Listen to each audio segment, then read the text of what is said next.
CNN projects Democrat Emily Gregory will flip a Republican-held state House seat whose district includes President Trump's Mar-a-Lago resort. CNN chief data analyst Harry Enten is with me now.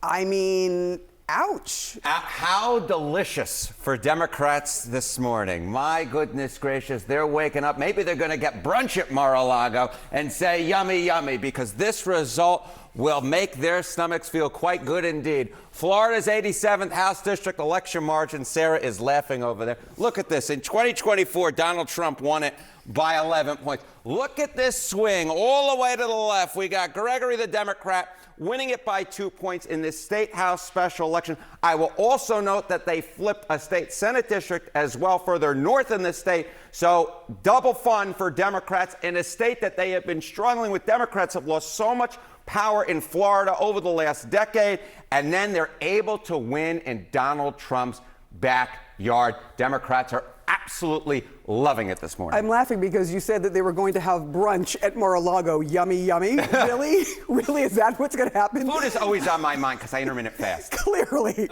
All right. How does this fit what we've seen nationwide so far? Yeah, okay. And it follows a trend, right? Yeah, it absolutely follows a trend. Look, what is happening around Mar-a-Lago is not just staying at Mar-a-Lago. It's expanding out. I mentioned that other district of the state Senate district they flipped last night in Florida, but it's not just there, it's nationwide as well. Take a look here. Okay, the average 2025, 2026 special election so far. Democrats are doing, get this, 12 points better, up like a rocket versus Kamala Harris's baseline in 2024. This 12 points, very similar to this 13-point swing that we saw right in Florida, right around Mar-a-Lago in the 87th district. And I will note, I was counting it up, I believe that is about a dozen different special elections in which we have seen a flip from Republican control to Democrat control. So what is happening and happened last night in Florida is really emblematic of what we have seen nationwide so far, which is Democrats very much outrunning the baseline from 2024. All right. How does this look for the midterms? Because you can't absolutely predict it, but boy, you're starting to get some real signs. We are getting some really big signs. Look, part of the reason we look at this is not just because I love elections, which I absolutely do. I mean, there was a reason why I wrote in my high school paper about elections, why I watch old election night videos as well. It is because they mean so much for power come November. Look back through the history books. Look back since I was in high school. Look at the special elections and midterm results. When a party outperforms in midterm special elections in midterm cycles since 2005, look at this. 5 out of 5 times that same party went on to win the U.S. House of Representatives. The fact that Democrats are outperforming not just around Mar-a-Lago, but nationwide as well, is a very telling sign for the future. Look, sometimes history isn't always prologue, but in this particular case, based upon everything we're seeing, I'm betting it is. What happened last night in Florida probably is emblematic of a larger sign that Democrats are very much likely heading towards getting back the U.S. House of Representatives. You know what we learned also today is that your dream has come true. From high school to now, you're now working elections. You're involved. Let me just tell you this. If you had told me a decade or 2 decades ago I'd be right here, my dear friend Sarah Seidner, I would have taken it every single Dreamcatcher. Dreamcatcher. Come on, Harry. All right. CNN can now project that a Democrat has flipped a deep red Florida State House district that does include President Trump's own Mar-a-Lago home. It's a pretty big victory for the Democrat here, Emily Gregory, and the latest in a string of special election losses that we've seen for the Republican Party. President Trump won this district by 11 points in the 2024 election, and he had issued his complete and total endorsement of the Republican who was running here. That was John Maples, which makes tonight's Republican loss all the more notable. My political sources are here tonight. And Michael, I do think some people want to say, you know, it's Trump's backyard. How much are you reading into this as a Republican? I mean, look, you go all the way back to the Civil War, and the party of the president has typically lost seats in the House. This is not an uncommon phenomenon. And you look at Bill Clinton, you look at President Obama, you look at the first Trump term, you saw consistent losses, including in some congressional districts where the president won sometimes by 15 to 18 points, give or take. So this isn't necessarily a surprise to me that Democrats are effective in their ability to win some of these special elections. You call this a thermostatic effect. That's what political scientists refer to it as. Those of us who do this type of strategy work, at this point, you start to account for what the losses could be and how do you mitigate them as much as possible for your side. And so for me as a strategist and a Republican, I'm looking at what some of these Democrats are talking about, what the messaging is to those voters, specifically independents, and how do we counteract them on cost of living, gas prices, affordability, housing. And if we can do that, then I think you diminish some of what could be big gains this November. Yeah, what are Democrats reading into this tonight? Well, I think that a lot of what Shermichael said was right, but the one consternation I have is that this is Trump's backyard. We're talking about Mar-a-Lago.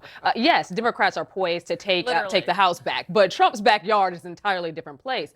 And it was a candidate who ran on affordability, the exact same issues that people are running on across this country, Democrats.